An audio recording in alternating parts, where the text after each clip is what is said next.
जय हिंद दोस्तों। कैसे हैं आप लोग? आशा करते सब लोग अच्छे होंगे और आप लोगों की R O A R O की तैयारी बहुत अच्छी चल रही होगी।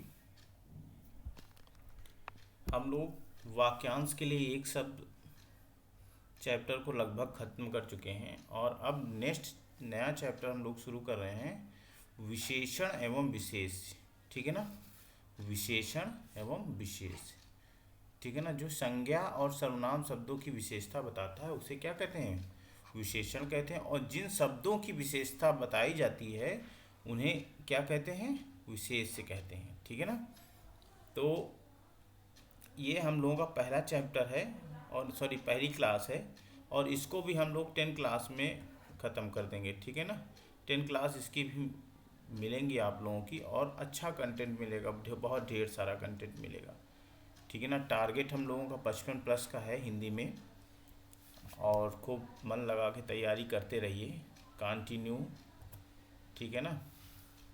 आज हम लोग पढ़ेंगे विशेषण एवं विशेष। ठीक है ना? इससे क्या है ना कि 10 नंबर का होता है, ये 10 नंबर आपको इसमें मिलेंगे। ठीक है ना? अगर आपने अच्छे से पढ़ लिया तो 10 नंबर मिल जाते हैं। ठीक है ना? विशेषण, जो शब्द संज्ञा अथवा सर्वनाम, ठीक है ना, शब्दों की विशेषता प्रकट करते हैं वो क्या कहलाते हैं? विशेषण कहलाते हैं। ठीक ना? संज्ञा और सर्वनाम के बारे में लोगों को पता है।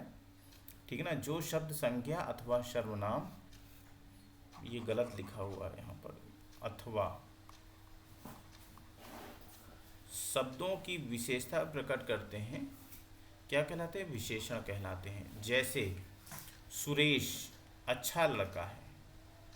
ठीक है ना? तो यहाँ सुरेश की विशेषता बताई जा रही है कि वो बहुत अच्छा है, तो क्या हुआ? ये विशेषण विशेष हो गया। ठीक है ना? सुशीला बुद्धिमान है, तो ये सुशीला कैसी है? बुद्धिमान है।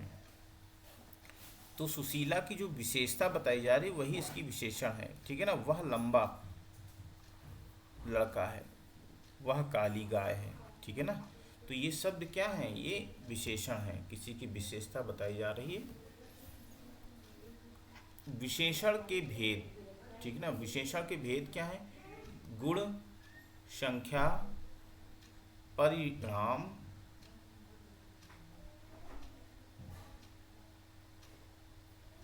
आधार पर 4 प्रकार के होते हैं। ठीक है ना?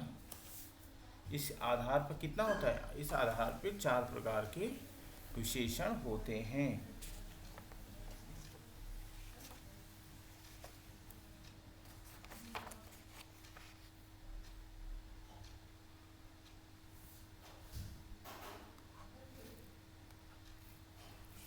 सार्वनामिक विशेषण, संकेतवाचक विशेषण। ठीक है ना? नंबर दूसरी संख्यावाचक विशेषण और नंबर तीसरा है परिणामवाचक विशेषण और तीसरा हो जाएगा गुणवाचक विशेषण। ठीक है ना? तो ये 4 प्रकार के होते हैं। नेक्स्ट, सार्वनामिक विशेषण के या संकेतवाचक विशेषण के बारे में हम लोग पढ़ेंगे। सर्वनाम शब्द जब विशेषण की तरह, सर्वनाम शब्द जब विशेषण की तरह प्रयोग में आते हैं तो सार्वनामिक विशेषण कहलाते हैं। ठीक है ना? सर्वनाम शब्द जब विशेषण की तरह प्रयोग में आते हैं तो सार्वनामिक विशेषण कहलाते हैं। सर्वनाम जैसे मैं और तू के अतिरिक्त, ठीक है ना, इन दोनों को ध्यान रखना। मैं और तू के अतिरिक्त जब अन्य सर्वनाम किसी संज्ञा से पहले आते हैं तो सार्वनामिक विशेषण कहलाते हैं। उदाहरण, वह मकान गिर जाएगा।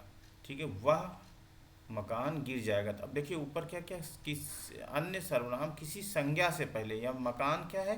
संज्ञा, संज्ञा से पहले वह सर्वनाम आ गया तो ये क्या हो जाएगा? सार्वनामिक विशेषण हो जाएगा। वे लोग, ठीक है, वे क्या है? सर्वनाम है। ठीक ना? कौन व्यक्ति, ये घोड़े, तो ये सब क्या है? ये सार्वनामिक विशेषण में आते हैं। ठीक है ना? नेक्स्ट, सार्वनामिक विशेषण के 2 प्रकार होते हैं, एक पुरुषवाचक सर्वनाम, एक निजवाचक सर्वनाम। इन दोनों को अच्छे समझते हैं, इनसे क्वेश्चन आते हैं। पुरुषवाचक सर्वनाम, जो सर्वनाम किसी पुरुष व्यक्ति के लिए प्रयोग में लाए जाते हैं उन्हें पुरुषवाचक सर्वनाम कहते हैं या पुरुषवाचक सर्वनाम के रूप में जानते हैं। जैसे मैं, आप, तू, वह, यह इत्यादि। ठीक है ना। तो ये क्या है, ये सब पुरुषवाचक सर्वनाम के रूप में। जैसे किसी वक्ता या लेखक, ठीक है ना, जैसे वक्ता जो बोलता है, लेखक जो लिखता है, ठीक है ना, जो संबोधित कर रहा हो के सामने तीन तरह के पुरुष हो सकते हैं। ठीक है ना। एक तो हो जाएगा स्वयं वो होगा, दूसरा सुनने वाला होगा और तीसरा एक अन्य व्यक्ति होगा। ठीक है ना। ये तीसरा अन्य व्यक्ति जिसके बारे में बात कही जा रही हो। ठीक है ना। इसके आधार पर पुरुषवाचक सर्वनाम को तीन श्रेणियों में बांटा सकते हैं। ठीक है ना। इसके आधार पर पुरुषवाचक सर्वनाम को तीन श्रेणियों में हम लोग बांट सकते हैं। जैसे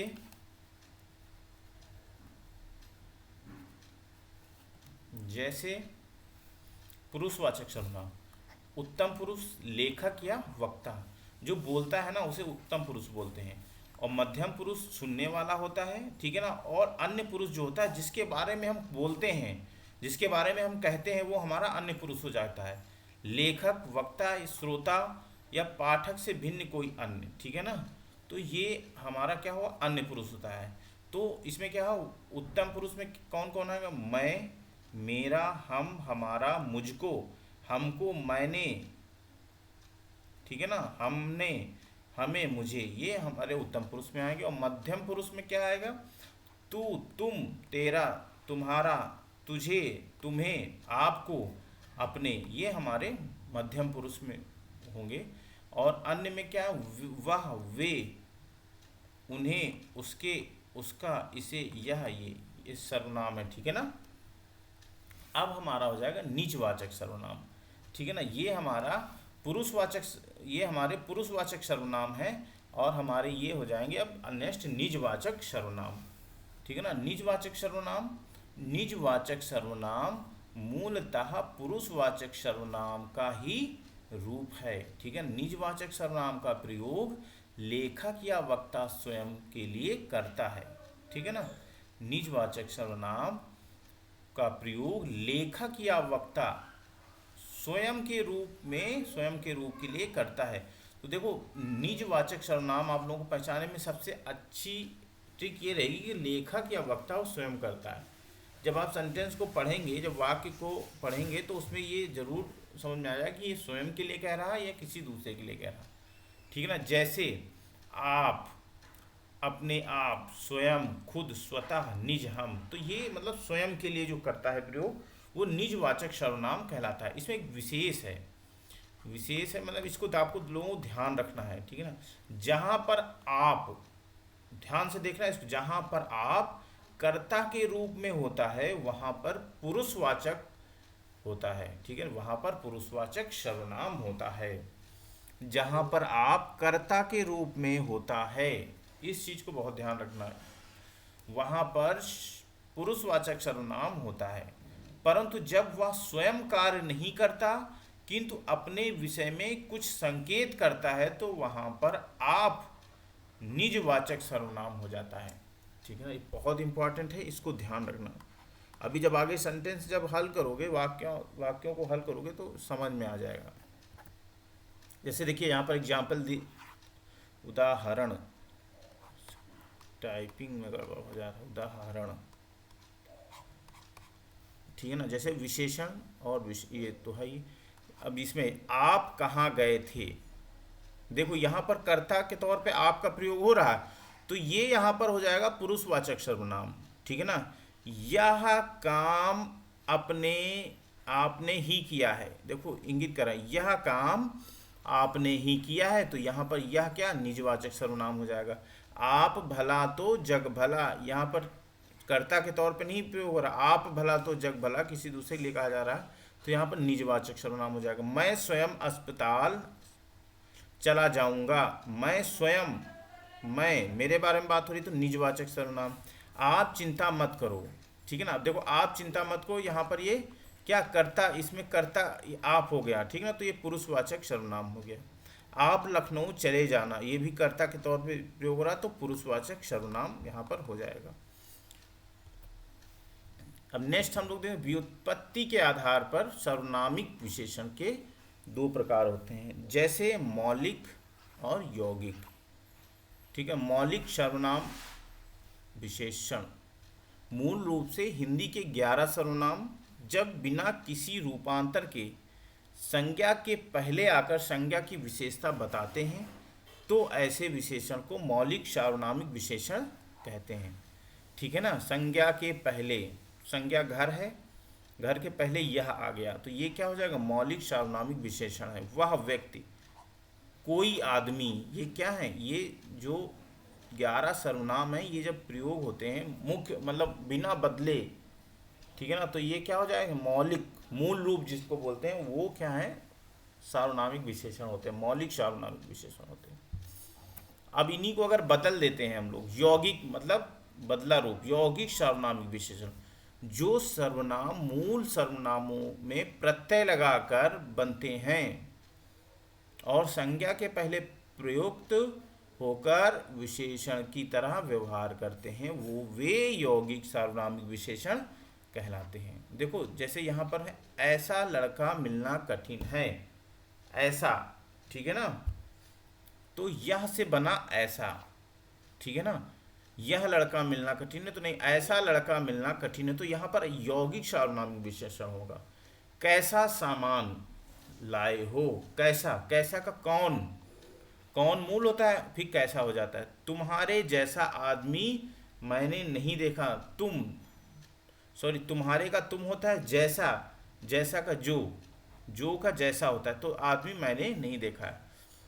ठीक है ना, तो ये जैसा हमारा यौगिक सार्वनामिक विशेषण होता है। इसके अतिरिक्त देखो मेरा, ठीक है ना, ये मेरा है ना, मेरा का मैं, तुम्हारा, तुम्हारा का तुम हो जाता मूल, ठीक, आपका से आपका हो जाएगा, ठीक है ना, तो ये सब हमारे हैं, इतना, कितना, उतना, अपना आदि, ये सब यौगिक सर्वनाम होते हैं। ठीक है ना, जैसे हमसे, हमसे क्या हो जाता है, हमसे हमारा हो जाता है, ठीक है ना, जो से जैसा हो जाता है, ठीक है ना, वह से वैसा हो जाता है, ठीक है ना, यह से ऐसा हो जाता है, मैं से मेरा या मुझसा, मुझसा हो जाता है, ठीक है ना, मेरा या मुझसा हो जाता है, कोई से कोई सा हो जाता है, ठीक है ना, कौन से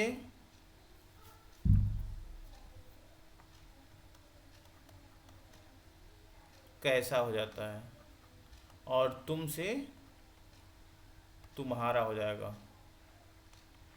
तो ये मूल रूप से हो जाते हैं और इनका बदला रूप यौगिक हो जाता है। ठीक है ना, तो इनको ध्यान रखना। जैसे हमारा होगा गुणवाचक विशेषण, अब हमारा दूसरा शुरू हो गया गुणवाचक विशेषण। किसी संज्ञा या सर्वनाम के गुण, रंग, विशेष स्थिति या दिशा, गुण दोष, गंध, काल, स्थान, रूप, स्वाद, आकार आदि का बोध कराने वाले विशेषण को गुणवाचक विशेषण कहते हैं। ठीक है ना, तो ये हम दूसरा विशेषण का दूसरा रूप पढ़ रहे हैं। ठीक है ना, पहला हम लोग सार्वनामिक विशेषण पढ़ चुके हैं, अब दूसरा गुणवाचक विशेषण है।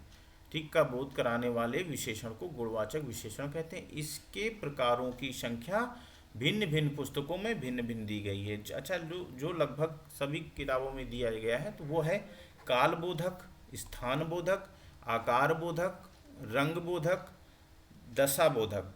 ठीक है ना, ये दशा बोधक है, 10 लिख गए यहाँ पर, ये यहाँ पर दशा बोधक होता है, दशा बोधक, गुण बोधक और दिशा बोधक, ये लगभग 7 प्रकार हैं। अब मैं इनसे ज़्यादा, इनसे मतलब बाहर क्वेश्चन आपको नहीं पूछा जाएगा, इनके बारे में हम लोग पढ़ते हैं अच्छे से। दिशा बोधक, देखो निचला, ऊपरी, उत्तरी, पूर्वी, दक्षिणी, पश्चिमी, ये सब दिशा को इंगित करते हैं। ठीक है ना, जब सेंटेंस वाक्य में आपको ये सब मिलेंगे ना, तो समझ में आएगा। जैसे निचला, ऊपरी, उत्तरी, पूर्वी, दक्षिणी, पश्चिमी, ये सब दिशा को बता रहे हैं, ठीक है ना। तो ये दिशा बोधक विशेषण हो जाएगा, ठीक है ना। अब जैसे काल बोधक, तो काल बोधक नया, पुराना, भूत, वर्तमान, भविष्य, प्राचीन, अगला, पिछला, मौसमी, टिकाऊ, नवीन, क्षणिक, क्षणभंगुर, ये सब क्या हमको काल के बारे में बता रहे हैं, किसी समय के बारे में बता रहे हैं कि पुराना समय है, वर्तमान समय है, भविष्य का समय है, प्राचीन, अगला, पिछला, ये सब क्या है समय का बोधक बता रहे हैं, काल बोधक, ठीक है ना। अब हम लोग स्थान बोधक के बारे में पढ़ते हैं। भारतीय, अमेरिकी, पंजाबी, असमी, क्षेत्रीय, देसी, स्थानीय, उजाड़, चौरस, भीतरी, बाहरी, ऊपरी, सतही, पूर्वी, पछुआ, चीनी, मद्रासी, बिहारी, ये हमारे सारे शब्द जो हैं किसी स्थान को इंगित करते हैं, ठीक है ना। तभी जब आगे सेंटेंस में हम लोग इन सबको पढ़ेंगे ना तो बहुत अच्छे समझ में आ जाएगा। आकार बोधक, नुकीला, लंबा, चौड़ा, गोल, चौकोर, सुडौल, समान, असमान, खोखला, बेलनाकार, त्रिज्याकार, वर्गाकार, आयताकार, ये सब क्या है, ये हमारे किसी न किसी आकार का बोध करा रहे हैं। अब आ जाएंगे रंग बोधक, ठीक है ना। जैसे लाल, पीला, हरा, नीला, बैंगनी, गुलाबी, काला, सफ़ेद, सुनहरा, चमकीला, ठीक है, धुंधला, फीका, ये हमारा सब रंग के बारे में बता रहे हैं। ये शब्द जितने भी हैं ये रंग के बारे में बता रहे हैं, ठीक है ना। अब हम आ जाएंगे दशा बोधक, ठीक है ना।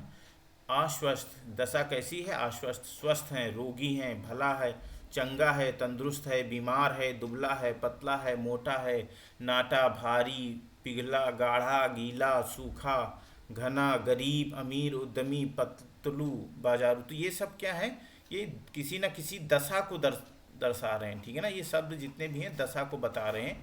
अब नेक्स्ट हम लोग पढ़ते हैं गुणबोधक। उचित है, अनुचित है, भला है, बुरा है, ठीक है ना, अच्छा है, खराब है, सच्चा है, झूठा, झूठा, पुण्य, पापी, दानी, ठीक है ना, न्यायी, दुष्ट, दुराचारी, सदाचारी, सीधा, शांत, सरल, पश्चिमी, ईमानदार और दयालु और कृपण, तो ये सब हमारे गुणों को बताते हैं, ठीक है ना।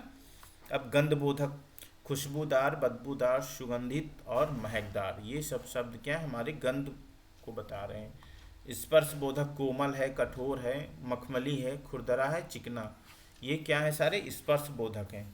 और स्वाद बोधक, मीठा, खट्टा, कशैला, कड़वा, मधुर, नमकीन और तीखा, ये हमारे सारे स्वाद को बता रहे हैं। तो ये हमारा दूसरा गुण भी खत्म हो गया, ठीक ना।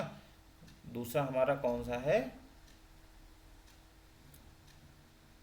दूसरा हमारा गुणवाचक विशेषण खत्म हो गया, ठीक है ना। अब हम लोग क्या पढ़ेंगे, गुण के बाद पढ़ेंगे संख्यावाचक विशेषण, ठीक है ना।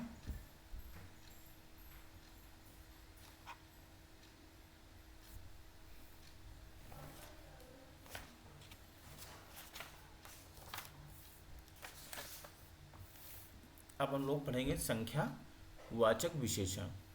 जिन विशेषण शब्दों में संख्या या सर्वनाम की संख्या का बोध हो, देखो संज्ञा या सर्वनाम, संज्ञा या सर्वनाम की संज्ञा या सर्वनाम की संख्या का बोध हो, वे संख्यावाचक विशेषण कहलाते हैं। जैसे 4 दिन, 4 संख्या है, दिनों की संख्या बता रहे हैं। 5 घर, जो घरों की संख्या बता रहे हैं। 10 दिशा, जो दिशा की संख्या बता रहे हैं। और कुछ व्यक्ति, जो व्यक्तियों की संख्या बता रहे हैं कि कुछ व्यक्ति हैं। और सब लोग, जो कोई लोग, सभी लोगों को बता रहे हैं कि सब लोग। तो ये हमारे क्या हुआ, संख्यावाचक विशेषण शब्द हैं और इनको अच्छे से हम लोग समझते हैं। संख्यावाचक विशेषण के भेद अगर देखा जाए तो संख्यावाचक विशेषण के 2 भेद होते हैं, निश्चित संख्यावाचक विशेषण और अनिश्चित संख्यावाचक विशेषण। इनको अच्छे से समझते हैं हम लोग। आइए, निश्चित संख्यावाचक विशेषण क्या होता है।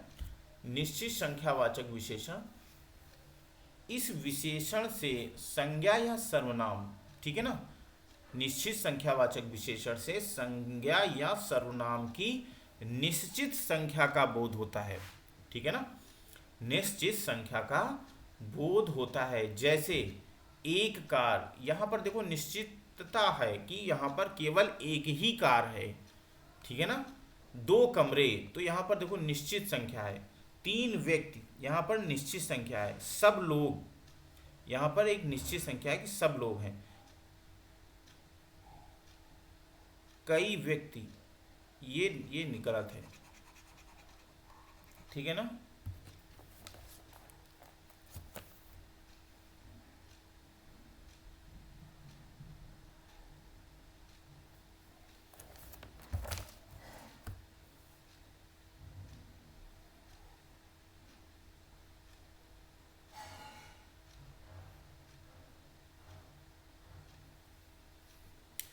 ये नहीं चाहिए।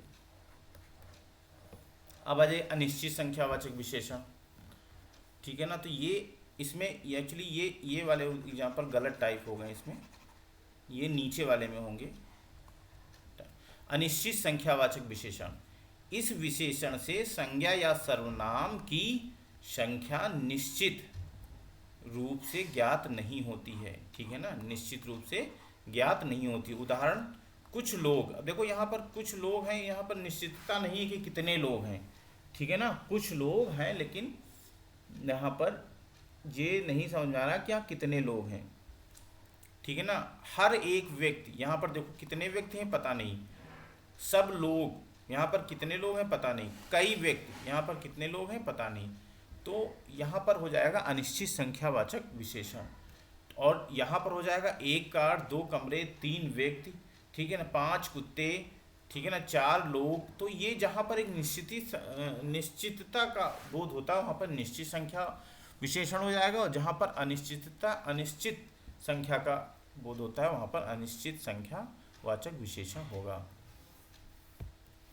अब हम लोग पढ़ेंगे निश्चित संख्यावाचक विशेषण के भेद एवं उदाहरण, ठीक है ना। जैसे गणनावाचक विशेषण, ठीक है ना। जैसे गणना में 1, 2, 3, साढ़े, सवा, ढाई, साढ़े तीन, ये गणना हम जिनकी कर सकते हैं उनकी विशेषता जो बताते हैं। जैसे इनमें भी दो भेद होते हैं, पूर्णांक बोधक,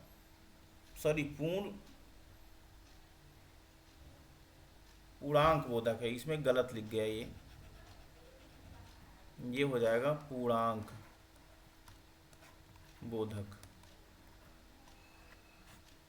पूर्णांक बोधक, जैसे पूर्णांक बोधक में 1, 2, 3, 5, 8, और अपूर्णांक मतलब पूरे पूर्णांक नहीं है, सवा, ढाई, साढ़े तीन, पौने पाँच, ठीक है ना। तो ये अपूर्णांक हो जाते हैं, ठीक है ना। और पूर्णांक में पूरा एक होगा, ठीक है ना, और सवा एक, तो ये अपूर्णांक हो गया, ठीक है ना।